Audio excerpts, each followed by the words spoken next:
So we already knew that it's pretty easy to go destroy things in the city of Seattle if you set your mind to it.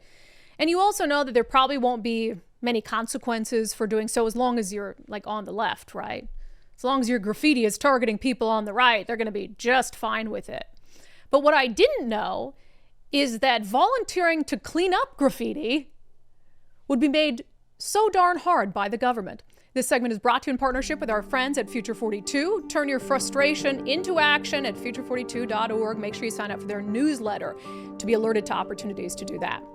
So let's just start with a reset here. Of course, the federal building in downtown Seattle. This is my video from what, 2 weekends ago? I think 2 weeks ago, of all the destruction outside that building.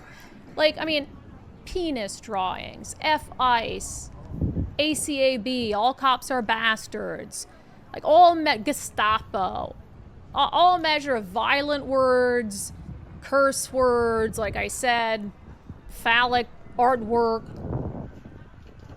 I mean, just absolutely ridiculous. And this had been going on for several nights, not to mention all the Lime scooters and Lime bikes that they threw about trying to block the building and all of that stuff. So it was trashed, absolutely, utterly trashed.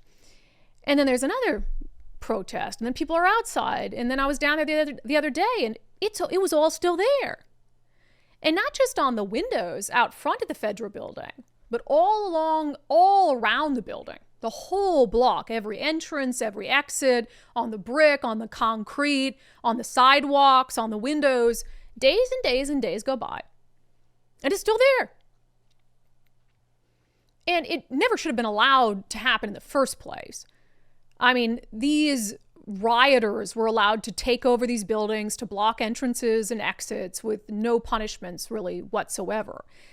But don't you think, I mean, there's a beautiful hotel kitty corner from here. There's great restaurants. When I was down there covering the riotous behavior, there were tourists walking around asking me what's going on. So this is the heart of the city. Don't you think everyone would be a little bit more eager to clean it up? If not for that reason, that the fact that, you know, this is the heart of the city, we've got tourists coming and going, people walk by here on their way to the stadium, all of those reasons, but also it's like the broken windows theory. Kind of makes it easier for the militants to come back and keep vandalizing the building. It's already vandalized anyway. What's one more? What's one more can of spray paint? Days go by, nothing happens. So Andrea Suarez and her team at We Heart Seattle decide they were on their way. They, of course, do these volunteer litter pickups of homeless encampments that the city of Seattle just allows to fester. So they were on their way to a cleanup, and they decided that they were going to stop with their graffiti removal team and pitch in. Down here on our day off, treating this brick with some solvent that's safe for the brick. And we're down here with some We Heart Seattle volunteers. I don't know where Mark is, but it's early and I'm on my way to my litter pick. But you think we're going to be able to get a lot of this done today? Yep. Is it safe for old brick? Yep. Yeah. This is what the city uses. And they do this all the time. Because when they volunteer to go out and clean up these parks, etc., they often have to also spend an awful lot of time removing graffiti. So they have what the city uses to remove graffiti to make sure that it's not harmful or erosive to the brick. And of course the windows, you know, wiping those off. So only the government would do this. And I don't even think I can blame the city of Seattle well, I can blame them for the fact that this was allowed to happen in the first place. But our friend Jonathan Cho's down there. And he's covering Andrea Suarez and her team deciding to step in and like, hey, we're going to beautify the city. We're going to help out federal agents. I mean, there's all this stuff, F-ice, like killing cops, all this. We want this gone. This is the right thing to do. And as Jonathan Cho is there reporting on it, the federal government comes in and tells Andrea to stop. Lenient, permissive, do nothing, hands off leadership. It's just harms all of us. We're about to knock this shit out, bro. When you love something, you don't tear it up. Go do this shit somewhere else, man. You know what I mean? Yay! This makes me so happy. Shit, I love Seattle. I'm from Seattle. I'm pretty sure a lot of these people from Antifa probably are not even from the city. You're here to defend the city. Yes, you're damn right. With everything I got.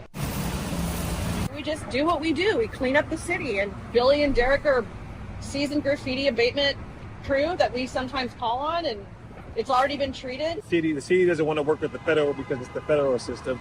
The federal doesn't like the city, but the citizens are the ones that pay for it, not the politicians. The politicians are at home asleep, right? And Yeah, this is we've crazy. been reported. So you're telling me right now, you let Antifa vandalize a federal building, but you won't let a citizen clean it up? That doesn't make any sense. The feds, or whoever these security people are, coming out and blocking us, and they don't do anything about the militants. We then got approached by the security guard again, and I was handed a phone that had a federal officer on the line, and he ordered me to stop doing what I was doing because that it was a historic building. I then said, well, what about all the graffiti and the curse words and the damages and the broken windows? And he said, you know, I appreciate what you're doing, but I'm ordering you to stop.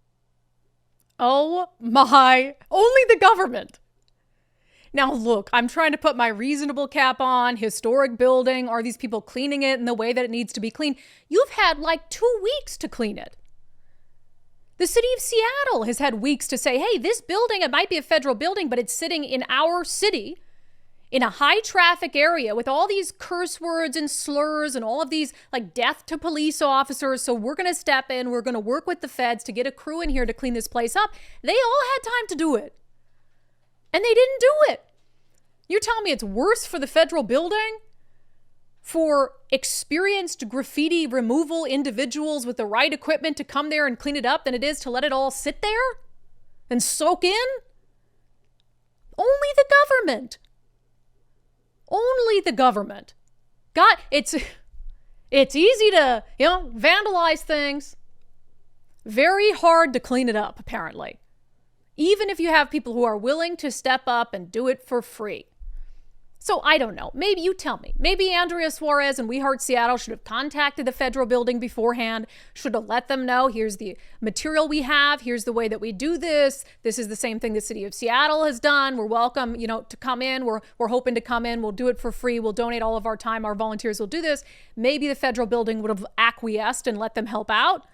But I guarantee what's going to happen now. It's the government, right? They'll remove the graffiti, but they'll do it for about 10,000 times the cost that Andrea Suarez and her team were willing to do it for. Absolutely insane. That segment is brought to you in partnership with our friends at Future 42. Turn your frustration into action at future42.org. Make sure you sign up for their newsletter to be alerted to opportunities to do just that.